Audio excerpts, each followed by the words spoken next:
मंथरा का चरित्र इतना अद्भुत है कि विदेश का एक बहुत बड़ा साहित्यकार हुआ है और उसका नाम प्रोनाउंसिएशन मुझसे सही नहीं होता, इसलिए मैं उसको लेता नहीं, उल्टा का पुल्टा अर्थ हो जाता। बहुत बड़ा साहित्यकार हुआ है। उसने अपने शोध में लिखा है कि रामायण के सभी पात्रों में सबसे ज्यादा मुझे किसी ने प्रभावित किया तो वो मंथरा है। यदि मुझे मंथरा मिल जाए तो मैं उसके चरणों की रज अपने मस्तक पर लगा लूं। तो पूछा, भाई मंथरा में तुम्हें ऐसी कौन सी विशेषता दिखाई पड़ी? तो वो कहता है कि राजा दशरथ जी का इतना सुगठित परिवार, इतना संगठित परिवार, कभी उसमें झगड़ा नहीं, कभी उसमें वाद विवाद नहीं। उसने एक रात्रि में ऐसे संगठित परिवार को एक चौपाई में बिखेर दिया। उससे बड़ा कौन? इतने बड़े बड़े विद्वान, देखो हमारे भागवत जी के भी बड़े अच्छे विद्वान हैं, महाराज जी के तो बड़े लाडले हैं। श्री मदन मोहन जी महाराज प्रातः काल भागवत कथा, कल शायद समापन होगा। समझ गया कि आपकी फिर सीट में संभाल। तो अब आप देखो इतने विद्वान हैं, कई विद्वान, किसी भी विद्वान से एक चैलेंज है, आप पूछ लेना कि क्या आप एक रात्रि में 100 सौतों की कथा सुना सकते हैं? 100 सौत मानी सौतेली कथाओं की कथाएं। अगर मुझसे भी कहा जाए, शायद मैं बड़ी कोशिश करूंगा तो 7-8 खोज के लिए आऊंगा।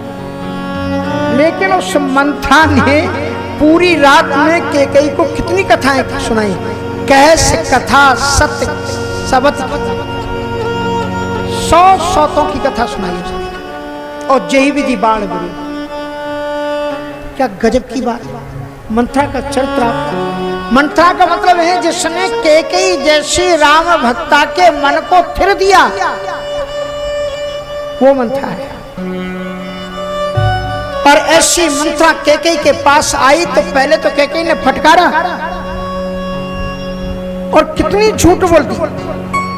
कहती भयउ पाख दिन सजत समाजू। ये जो राम के राज्य तिलक की तैयारियां चल रही हैं महारानी, ये आज से नहीं चल रही, 15 दिन से चल रही हैं। और तुम पाई शुद्ध मोशन आज रोज महाराज आपके पास आते हैं, क्या उन्होंने कभी बताया कि वो राम को राज्य की तैयारियां कर रहे हैं? केकई ने गुस्से में आकर के क्या कहा कि अब जन बात कहां से घर फोरी, तब उधर जी भी कढ़ाबो तोरी। अरे घर फोरी, अगर तुमने मेरे घर में फूट डालने की बात आइंदा कभी जीभ पर लाई तो मैं तेरी जीभ निकलवा लूंगी। प्राण ते अधिक राम प्रिय मोरे, तिनके तिलक क्षोभ कस्तोरे। मेरे राम मुझे प्राण से अधिक प्रिय हैं, तुमको उनके राज्य गद्दी पर क्षोभ क्यों है? मंथरा बैठ गया और मंथरा ने इतनी बातों से बहकाया कि आप जिन दशरथ के बल पर क्या आप सोचती हो कि पूत विदेश न सोच तुम्हारे, जानते हो बस ना हो हमारे। तुमने ये जो सोच रखा है ना कि दशरथ जी तुम्हारे बसीभूत हैं, ये बिल्कुल गलत फहमी है तुम्हारी। ये राम और दशरथ और कौशल्या तीनों की मिली भगत है, क्योंकि इनको अच्छी तरह से मालूम है कि तुम्हारा बेटा राज्य का अधिकारी है, वही योग्य है। लेकिन ये राम, ये दशरथ, ये कौशल्या तुमसे प्रेम क्यों करते हैं? इसलिए कि तुम जिसे चाहोगी वो राजा बन सकता है। जब केकई ने उसे फटकारा तो एक चौपाई में मंथरा ने केकई के दिल को हिला दिया।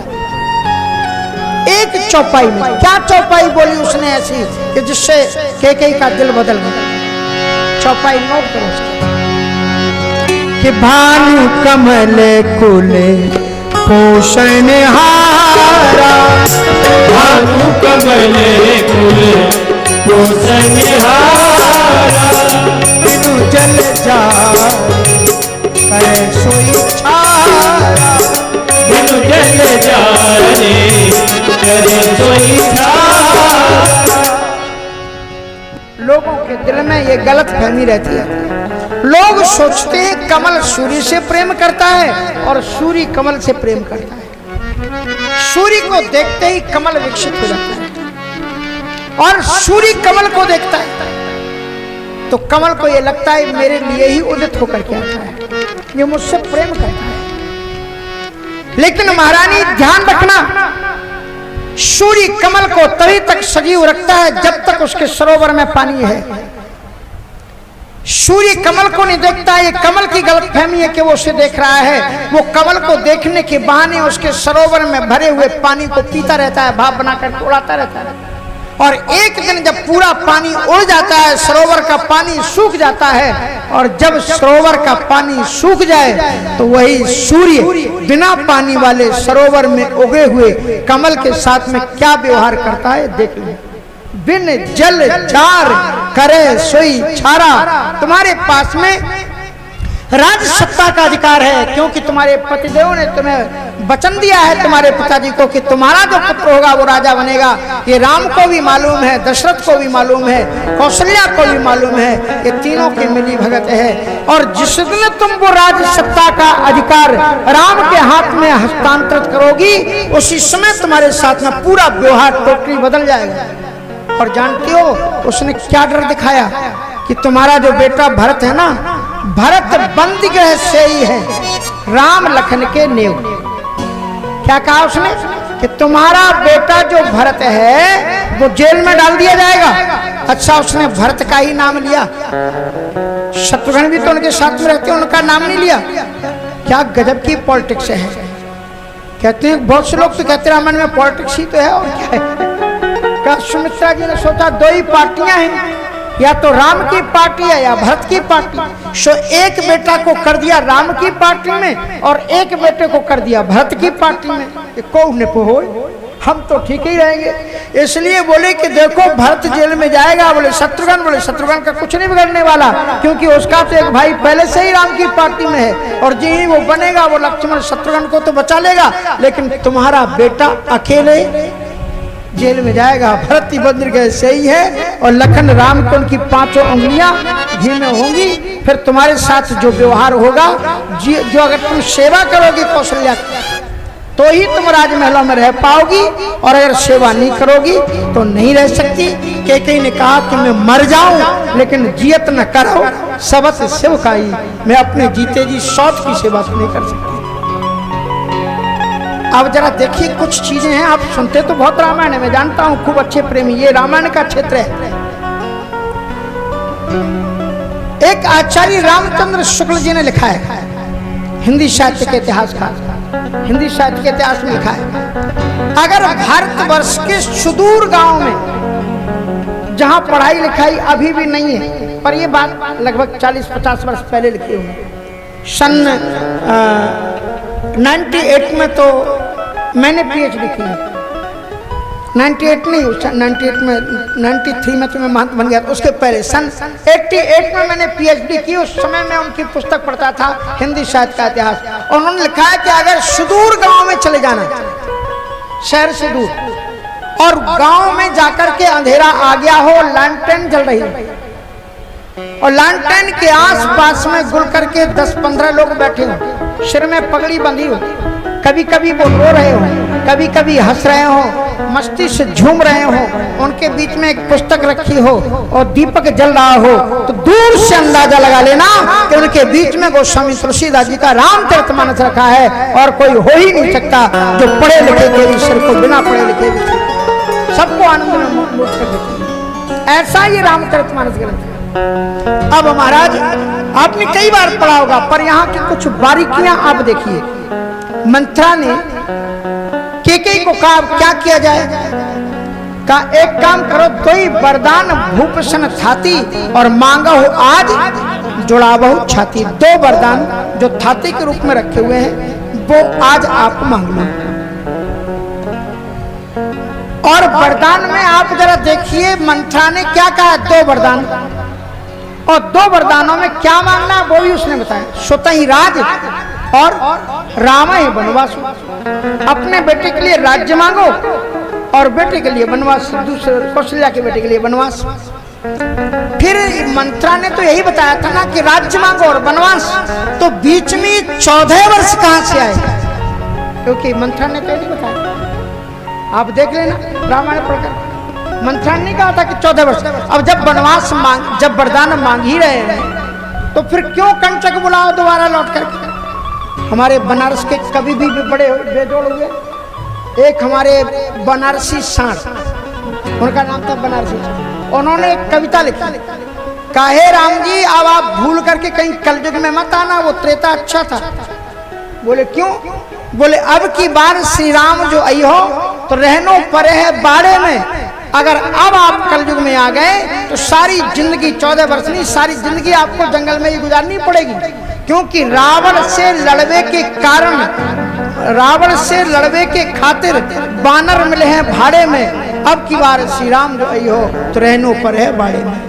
और भैया भरत का विश्वास न करिया, आज भैया भरत जैसे भाई नहीं रह गए, भैया भरत का विश्वास न करिया, खेल खिलइए आड़े में, और पितु दशरथ की लिखी वसीयत देर न लगे है फाड़े में, अब की बार श्री राम जो आई हो तो रहनो पर है बाड़े में। और रावण से लड़वे के खातिर बानर मिले, जमाना बदल गया है, तो क्यों बुलाया जाए राम को दोबारा? कैकेयी के लिए मंत्रा ने जो वरदान मांगने के लिए कहा है, दो चीजें कही है कि सुतहि राज राम ही बनवासु, अपने बेटे के लिए राज्य और राम के लिए बनवास, हरदम के लिए। और एक बड़ी अच्छी बात बताई, उसने कहा कि सुनो महाराज बड़े चतुर हैं, ध्यान रखना, उनसे वरदान जब मांगना तो पहले राम की सौगंध खिला लेना। बोले क्यों? बोले भूपति राम शपथ जब करई तब मांगी, जय वचन न टरई, तब मांगना ताकि वचन। आप बताओ क्या दशरथ जी तो ये कहते हैं कि रघुकुल रीति सदा चले आए, फिर मंत्रा ने ऐसा क्यों कहा? क्या कभी दशरथ जी अपने वचन से हटे थे? ये कैकेयी के भी माइंड में नहीं है, किसी के भी माइंड में नहीं है कि दशरथ जी कभी वचन से हटे हैं। एक बार दशरथ जी कह करके भी मुड़ गए थे। ऐसा कहाँ किया दशरथ जी ने? जिस समय विश्वामित्र जी आए तो विश्वामित्र जी से क्या कहा दशरथ जी ने? कहते महाराज के कारण आगमन तुम्हारा, कहो सुनाथ न लाओ दोबारा, आपका किस लिए आगमन हुआ है, आप आज्ञा करिए, आपके मुख से वचन निकलने में देरी होगी, पूर्ण करने में जरा देर नहीं होगी। और जब उन्होंने कहा कि अनुज समेत देव रघुनाथा, तो क्या बोले दशरथ जी कि सब सुत मोहि प्रिय प्राण की नाई, सब सुत प्रिय प्राण की नाई, राम देत बने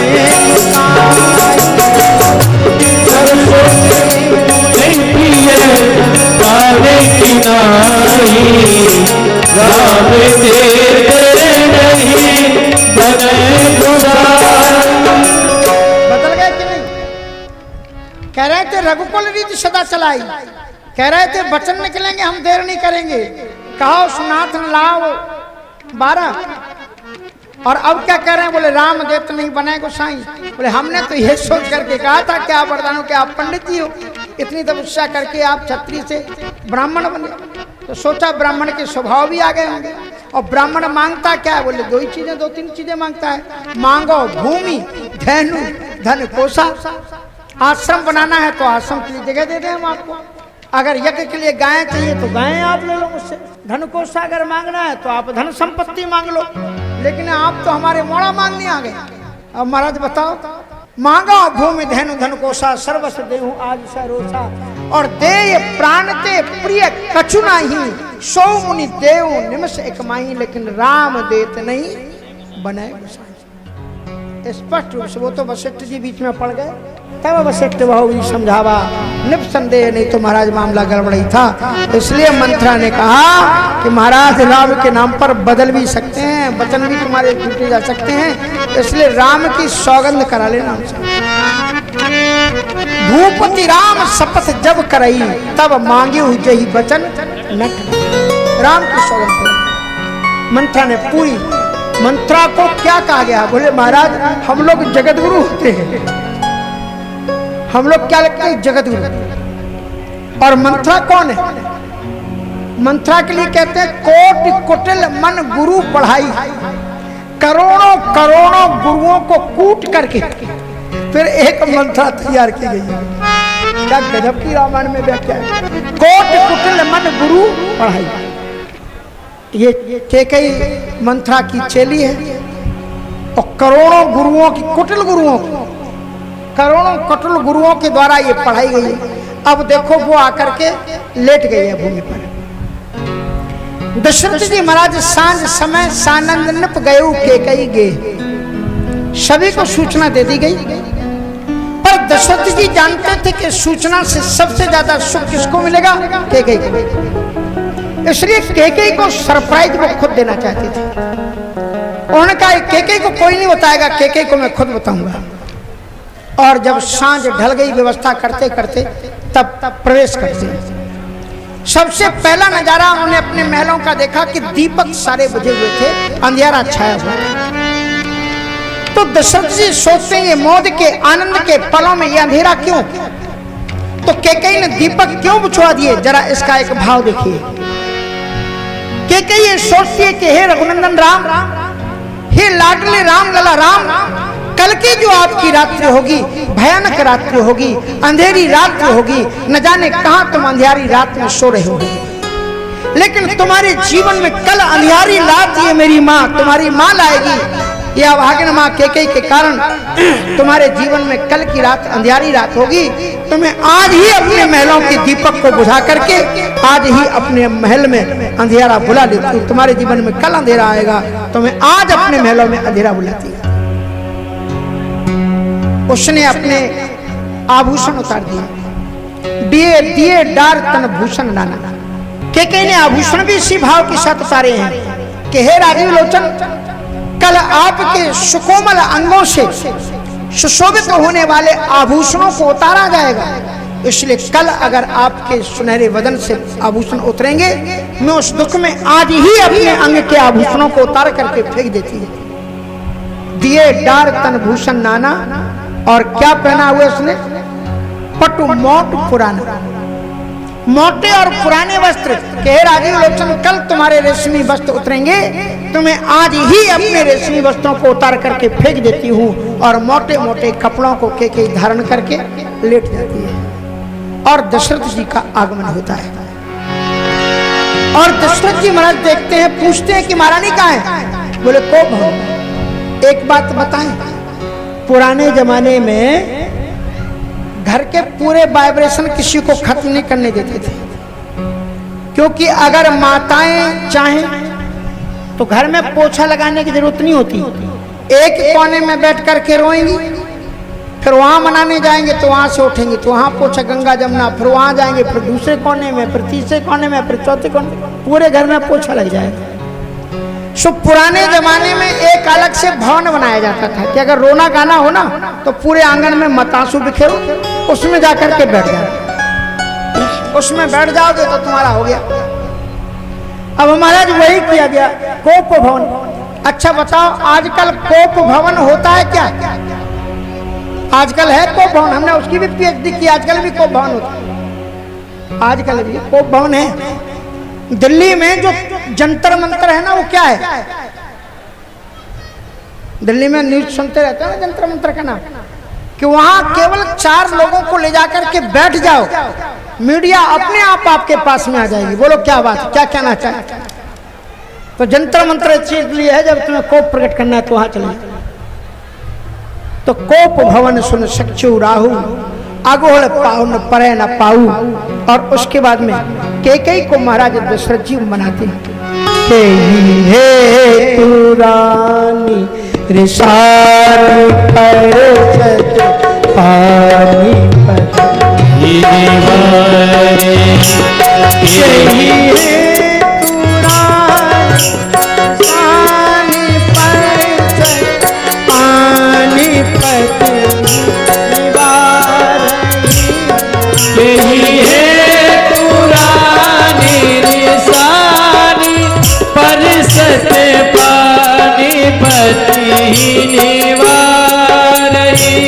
मानव सरो भुवन धाम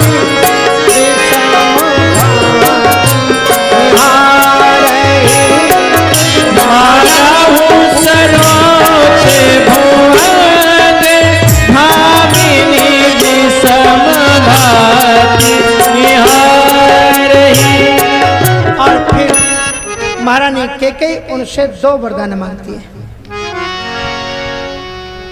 कहते हैं कि आप मुझसे कह रहे हैं कि आज उत्साह और आनंद का क्षण है केकई, भामिन भयउ तोर मन भावा, तुम यही चाहती थी कि ना राम राजा बने, आज हमने प्रणय ले लिया कि आज राम जी राजा बने। और सुनते ही केकई को बहुत बुरा लगा और उसके बाद में कहते मांग मांग पे कहो कि कबहू न देहु न ले। केवल ये शब्द आप बोला करते हैं मांग लो मांग लो मांग लो, लेकिन लेना देना तो आप कभी सीखे नहीं।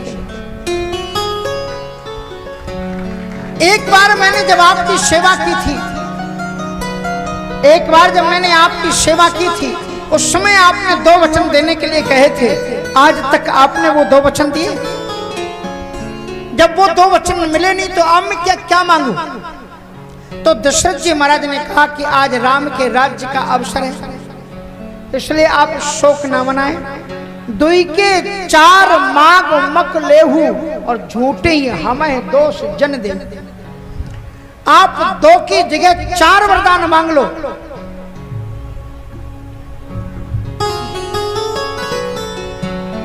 दो की जगह आप 4 वरदान मांग लो, पर आप व्यर्थ में हमको दोष मत दो। और दशरथ जी से महारानी केकई ने कहा कि आप से 2 वरदान हम क्या मांगे, उन्हीं पर आज संदेह है। और जब दशरथ जी ने केकई के सामने सौगंध ले ली है, तब उसने वरदान मांगे। पहला वरदान केकई का क्या है? सुनहु प्राण पति भाव जी का, सुनहु प्राण पति भाव जी का, देहो वर भरे तही का, देहो बर भरे तही का, सुनहु प्राण पति भाव जी का, देहो वर भरे तही का, देहो वर भरे तही का। महारानी केकई का पहला वरदान है। और केकई ने जो वरदान मांगे हैं, उन वरदानों में नंबर भी डाले हैं, 1 और 2। नंबर 1 वरदान क्या है? बोले देहु एक बरे भरतहि टीका। पहला वरदान मेरा ये है कि मेरे बेटे भरत के लिए आप तिलक देंगे। टीका मानी क्या होता है? आप बताओ, अर्थ बताओ क्या होता है टीका मानी? देव एक बार भरता है टीका, टीका मानी राज तिलक। बेशक टीका का एक अर्थ राज तिलक है, लेकिन एक अर्थ टीका का और होता है, उसे भी आप समझ लीजिए। अगर एक कोई सुप्रतिष्ठित प्रशंसनीय पिता का पुत्र कोई ऐसा काम कर दे जिसमें उसकी प्रतिष्ठा चली जाए, और उसके बाद में अगर वो व्यक्ति मिलता है, उसका बेटा मिलता है, तो बाप क्या करता है कि बेटा इतना बुरा काम करके तुमने हमारे मस्तक पर जन्म जन्म के लिए कलंक का टीका लगा दिया, कलंक का टीका। तो मानो कि केकई ने इस वरदान के बदले में ये मांगा है कि मेरे बेटे को राज तिलक नहीं मांगा, उसने क्या मांगा? बोले देव एक बार भरते हैं टीका, मेरे बेटे भरत के लिए कलंक का टीका दे दो, क्योंकि राम का जब वनगमन होगा तो मेरे बेटा भरत के लिए कलंक तो लगेगा। देव एक बार भरते हैं टीका। और दूसरा वरदान मांगने के पहले केकई ने बीच में स्पेस दिया है, और केकई बार बार एक शब्द कह रही, सुनो प्राण पति। वो जानती है कि जो वरदान मैं मांगने जा रही हूं, इससे प्राणों पर संकट आएगा, इसलिए केकई ने पहले ही दशरथ जी को संबोधित किया कि सुनो प्राण पति। अगर इस वरदान को मांगने में आपको कष्ट होगा तो वो कष्ट मेरे भी ऊपर होगा, क्योंकि तुम मेरे प्राण हो। सुना हो प्राणपति, लेकिन हम दोनों का प्राणपति कोई और है और वो है राम।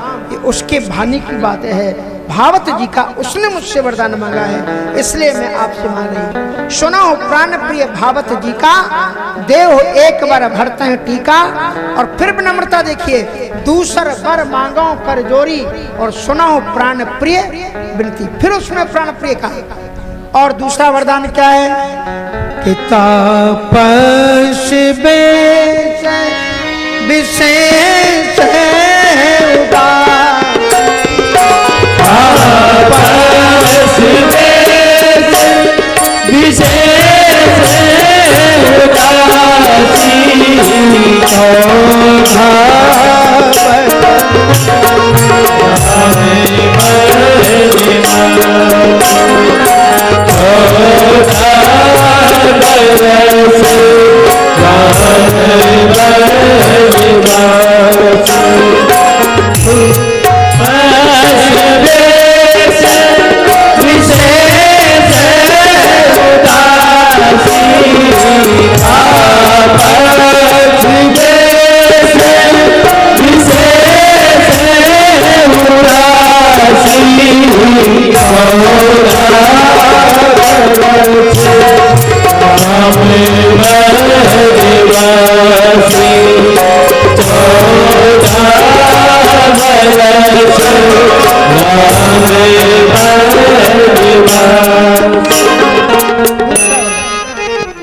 कि तापस वेश,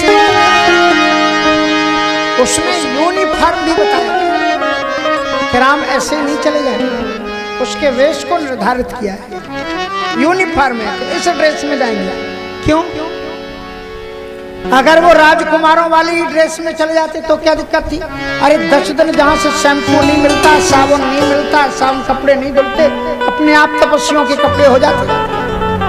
तापस वेश, वो कह रही तापस वेश विशेष उदासी, तपस्वियों के वेश में जाएं, क्योंकि कैकेयी एक सुनियोजित योजना के तहत राम को वनवास दे रही है। राम जी और कैकेयी की मिली भगत है उनके वन में जाने में, इसलिए उसका एक कोड वर्क है। कहते कि अगर ये राजकुमारों के रूप में जाएंगे तो रावण छेड़ेगा नहीं इनको, और हमारा उद्देश्य रावण को समाप्त कराना है, और वो तपस्वियों को ही छेड़ता था, इसलिए तपस्वियों के वेश में भेजो ताकि उनको, क्योंकि जीव जहाँ कहूँ फिरत न साचर पावे, जहाँ पर ऋषिमुनियों को ही तो त्रास देता था। रावण ने जब राज्य संभाला तो सबसे पहले मंत्रालय के साथ में मंत्रालय करके सबसे पहले आदेश क्या दिए? कहते हैं कि ये जो ब्राह्मण लोग, ये साधु लोग जो यज्ञ करते हैं, पूजा करते हैं, इनमें पहले बंद करा दो। कहते हैं तर्पण हो, तापस विधि नाना, जो भी उसके हैं जो नियम, उन सब पर नियम पर कंट्रोल लगा दो। और इसलिए ताकि पितरों का तर्पण बंद कर दिया जाए, मुख्य श्राद्ध खत्म कर दिए जाए, और इसलिए तापस वेश। दूसरी कैकेयी की शर्त है विशेष उदासी। उदासी व्रत के साथ में जाएं। उदासी व्रत का मतलब क्या है? हमारे संत समाज में, कुंभ में आप सब संतों को एक साथ देख सकते हो। किसी भी जगह में जाओ चाहे न जाओ, पर कुंभ में हर एक हिंदू को अवश्य जाना चाहिए। सभी संप्रदाय, सभी मत मतांतरों के मठाधीश वहां पर विराजमान हुए। और खाने पीने की चिंता तो आप मत करना मत, क्योंकि बाबा बलराम देवाचार्य जी महाराज का खालसा खुला ही रहता है। आराम से सो और आराम से खाओ। बाबा की घोषणा कहती है जिसको कहीं जगह ना मिले वो यहाँ आकर के सो जाओ, और जिसको कहीं प्रसाद ना मिले वो यहाँ बाबा बलराम देवाचार्य जी महाराज के यहाँ पर आकर के प्रसाद पाओ।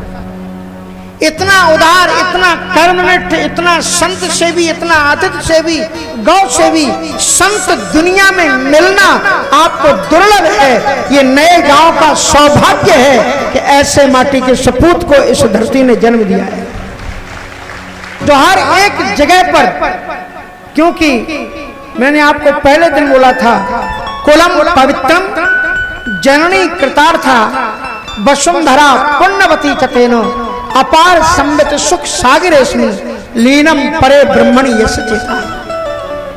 कुलम पवित्रम जननी कृतार्था, वो पूरा कुल पवित्र हो जाता है। जननी के दो अर्थ होते हैं। जननी मानी एक तो माँ जो जन्म देती है, एक जननी वो होती है जिसने हमारे पूरे पूर्वजों को जन्म दिया। ये नया गांव है, माँ एक अलग बात है, लेकिन ये धरती है। श्री राम जी कहते हैं जब राम रावण युद्ध हुआ, समाप्त हो गया, रावण को जीत लिया गया, उस समय पर ये चिंता चल रही थी अब राजा कौन बनेगा। तो लक्ष्मण जी ने राम जी से आके कहा कि सरकार, होता ये आया है कि जो अपने पुरुषार्थ से जिस राज्य को जीतता है वही राजा बनता है। इसलिए मैं तो आपसे निवेदन करता हूं कि भरत राजगद्दी पर बैठे हुए हैं, अब आप जाएंगे तो भरत को उतारा जाएगा, उनको कष्ट होगा। इसलिए ये अपने लंका को अपने पुरुषार्थ से जीता है, इसलिए आप ही यहाँ के राजा बन जाए। तो राम जी का एक श्लोक हमारे दिल्ली के संसद भवन में लिखा हुआ है और राष्ट्रपति भवन में लिखा हुआ है, और आप लोगों ने भी आधी लाइन कई बार सुनी होगी। आज आप पूरी लाइन सुन लीजिए। वाल्मीकि रामायण में जो राम जी ने लक्ष्मण जी को उत्तर दिया वही श्लोक। कहते हैं कि अपि स्वर्णमयी लंका न मे लक्ष्मण रोचते, जननी जन्म भूमश्च स्वर्गादपि गरीयते। समझ में आया? भले ही सोने की लंका हो, फिर भी मेरी इसमें कोई निष्ठा नहीं, क्योंकि जननी जन्म भूमिश्च स्वर्गादपि गरीयसी। माँ, जन्म देने वाली माँ, और वो धरती जिसमें हमारे माता पिता का भी जन्म हुआ, स्वर्ग से और वैकुंठ से भी अधिक प्रिय है। जननी जन्म भूमिश्च स्वर्गादपि गरीयसी।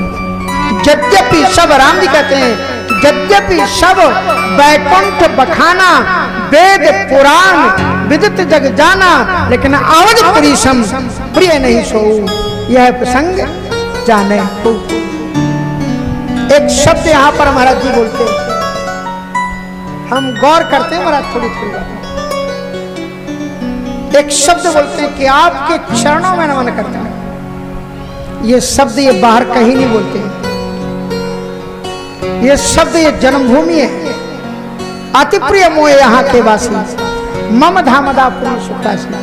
ये आपको सम्मान इस संत का मिल रहा है, तो आपका बहुत बड़ा कर्तव्य बनता है कि श्रेष्ठ भक्ति के पथ पर चलते हुए इस क्षेत्र को ऐसा दुनिया में उजागर करो।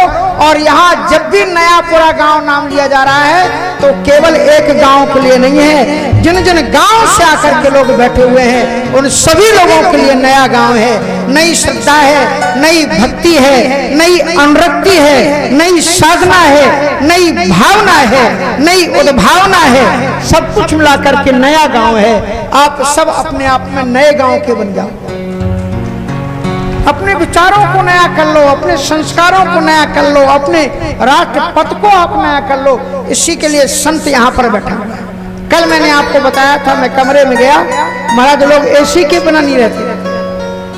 आज ही हम फोन करने वाले थे, कभी कभी महाराज एसी बंद, फिर मैंने सोचा वो तो नहीं एसी के पड़ेगा, कूलर भी नहीं लगाए वहां पर, किस लिए? आपके लिए। और कल चल रहे थे तो मैं देख रहा था कि बिना पनियों की चल रहे, किस लिए कर रहे हैं? बहुत जगह यज्ञ होते हैं, लेकिन बहुत दिनों से चंदा चलता है। पहले 1 वर्ष पहले से चंदा मांगना शुरू किया जाता है, कौन जजमान बनेगा, कौन प्रधान जजमान बनेगा, माला कौन पहनाएगा उसकी इतनी दक्षिणा, ऊपर जो जाएगा उसकी इतनी दक्षिणा, कुर्सी पर बैठेगा उसकी इतनी दक्षिणा, और जिसके घर महाराज जाएगी उसकी इतनी दक्षिणा। यहाँ महाराज जी बोल रहे थे एक दिन कि मैंने कोई भी चंदा किसी से कहीं मांगा गया क्या? किसी से चंदा, किसी से चंदा मांगा गया? अरबों खरबों करोड़ों में ये काम होते हैं, और करोड़ों करके भी वो संत बुलाए नहीं जा सकते हैं जिनको यहाँ बुलाया जाता है। तो ये अद्भुत दोनों प्रकार के साधक, सदग्रस्त भी जो आ रहे हैं वो अपने क्षेत्र में साधना कर रहे हैं, महात्मा लोग जो आ रहे हैं वो अपनी जगत में साधना कर रहे हैं, विद्वान भी आ रहे हैं। वो आपको वाणी से देकर के कह रहे थे महाराज जी कि कल दुकान लगने वाली है, तो इसलिए आप तैयार रहो। बात मानो ना मानो, खुशी आपकी, हम तो परदेसी। कल परसों जाएंगे, हाँ परसों अपने घर जाएंगे। राम राम नाम के हीरे मोती मैं बिखराऊं गली गली, लूटने वालों लूट लो यारो, शोर मचाऊं गली में। बता रहे हैं भैया दुकान लगेगी, इसलिए कल अपनी अपनी झोली लेकर के आ जाना। कोई चिंता की जरूरत क्या है, ये भंडारे चल रहे हैं, देखो दो दो पंडाल भंडारे के लगे हुए, पानी की चकाचक तैयारी है यहाँ पर, सब सिद्ध बाबा की कृपा बरस रही है, उसका आनंद में। अच्छा, मध्य प्रदेश की माताओं का एक गीत सुनाते हैं। मध्य प्रदेश की माताओं को राम जी मिल गए एक बार, तो राम जी को खूब डांटा, काय को बेचारी के को बदनाम कर दो है? जाना तो तुम्हें तो था ही बन। इसको हमने एक दो लाइनें सुनी थी और फिर हमने अच्छा लगा तो हमने पूरी लाइनें अपने मन से बनाई, और भी कहीं सुनी होंगी पर हमारी लाइनों से एक लाइन ही में लिखाई। बन जाने हटे, बन जाने हटे, एक जाने हटे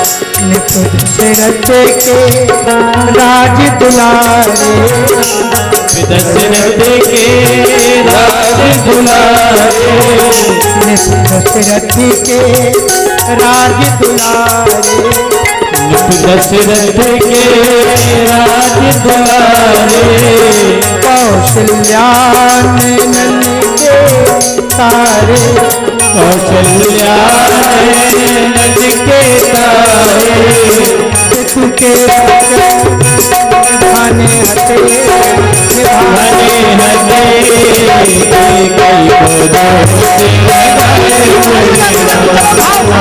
पितु के बचन निभाने हटे, निभाने हटे,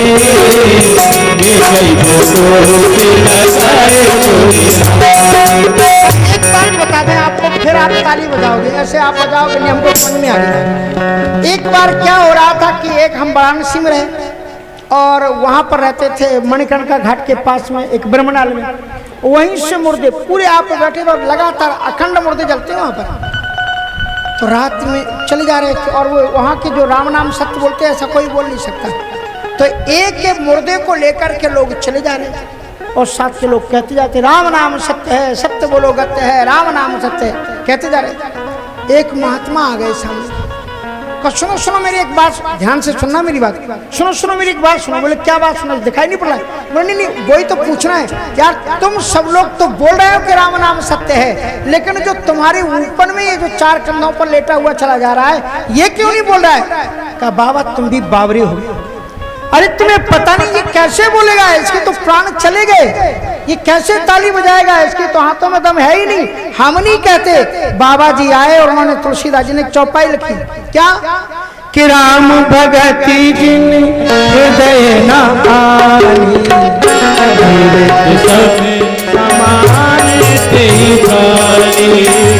राम भगति जिन हृदय न आनी, जीवत सब समान सत्संग में कीर्तन में जिसकी ताली नहीं बजे तो समझ लेना वो चले गए, और अगल बगल में देखते रहना किसकी ताली बज रही है किसकी नहीं बज रही है। बन जाने हटे, बन जाने हटे, एक बन जाने हटे, बन जाने हटे,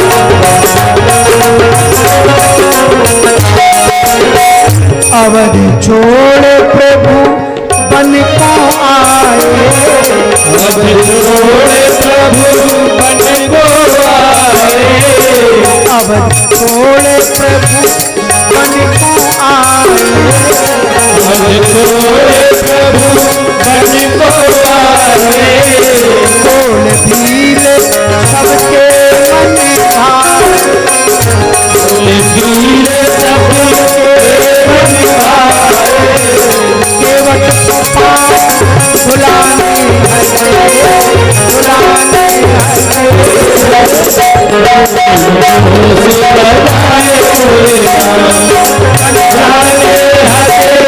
बन जाने हटे, ये गई लगाए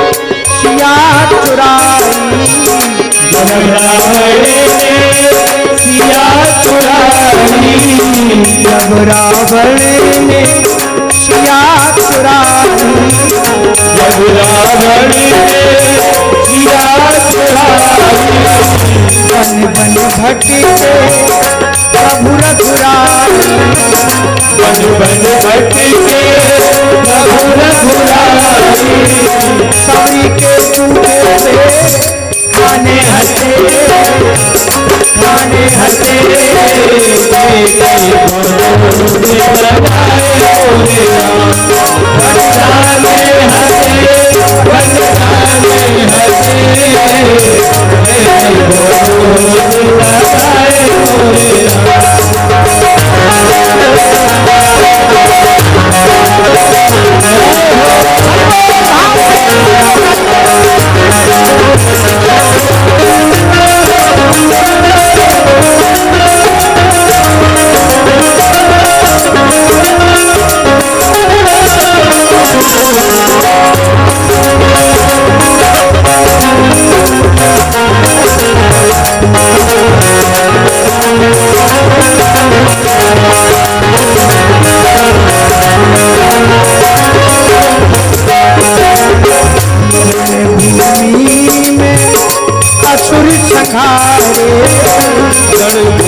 पुष्पक प्रभु अवधि पधारे, पुष्पक प्रभु अवधि पधारे, पुष्पक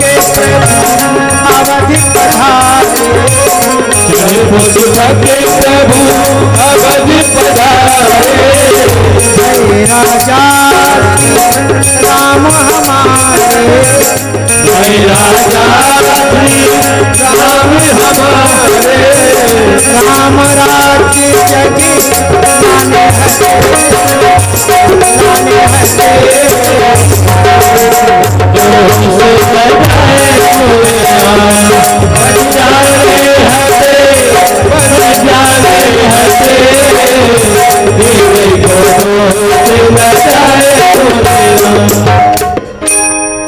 तो तापस बेस विशेष उदासी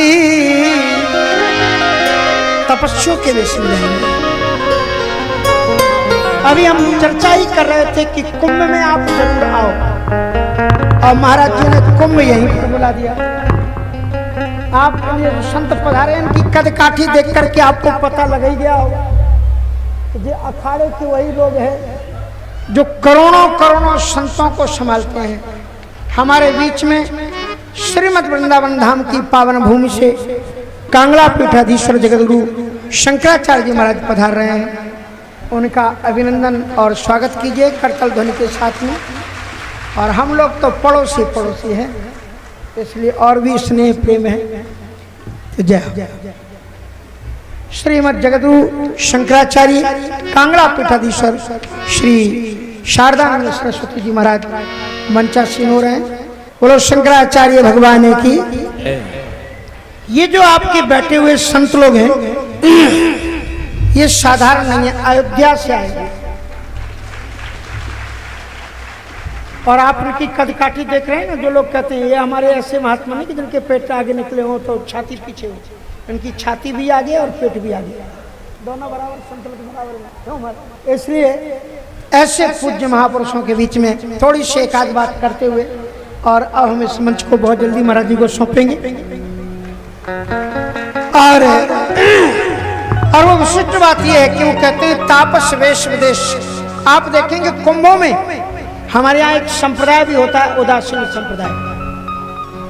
रामचरितमानस में कहते हैं उदासीन नित रही गोसाई।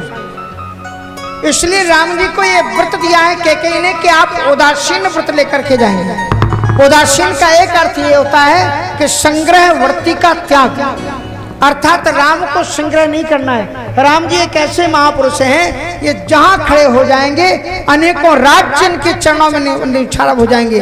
कौशल्या जी ने तो कहा है कि जहां राम तहां अवध निवास हूं, इनको राज्य की क्या कमी है।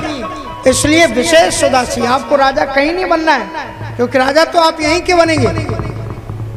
और केवल राम जी को वनवास नहीं मांगा इस चौपाई में, राम जी को भी, लक्ष्मण जी को भी और सीता जी को, तीनों को वनवास मांगा गया। इस चौपाई में कहीं नाम दिख रहा है क्या आपको लक्ष्मण जी का, सीता जी का? और आप जरा गौर से चौपाई को सुनिए। तापस वेश विशेष उदासी 14 वर्ष राम वनवासी। विशेष में जो वी है वो व्याकरण के अनुसार एक उपसर्ग है। अनु अव निश नुर दुष दुर वी आंगनी आदि अपि एते प्रादया, जो उपसर्ग होते हैं उनमें से वी एक उपसर्ग है। वी अलग कर दो विशेष से, विशेष रूप से। अब अगर आपने विशेष से वी निकाल दिया तो क्या बचा? शेष। और जो उदासी है उसका ऊ शेष के साथ में जोड़ दो। एक लाइन खींचो, उसमें शेष और क्या हो? शेषौ, मानी शेष भी इनके साथ में जाए। और उदासी का ऊ जब शेष के साथ में ऊ निकल गया उदासी, तो क्या बचा? दासी। जानकी जी ने कहा तो रघुवीर सकल उर्वासी करे मोहि रघुवर की दासी। कैकेयी महारानी जी कहती है सीता जी यहाँ तो अनेकों सेवक सेविकाएं आपकी सासू जी की सेवा के लिए हैं, इसलिए राम जी के दासी का जो आपका स्वरूप प्रकट होगा वो वन में ही जाने से होगा। इसलिए तापस वेश विशेष उदासी 14 वर्ष राम वनवासी। इस प्रकार से श्री राम जी का वन मार्ग प्रशस्त हुआ।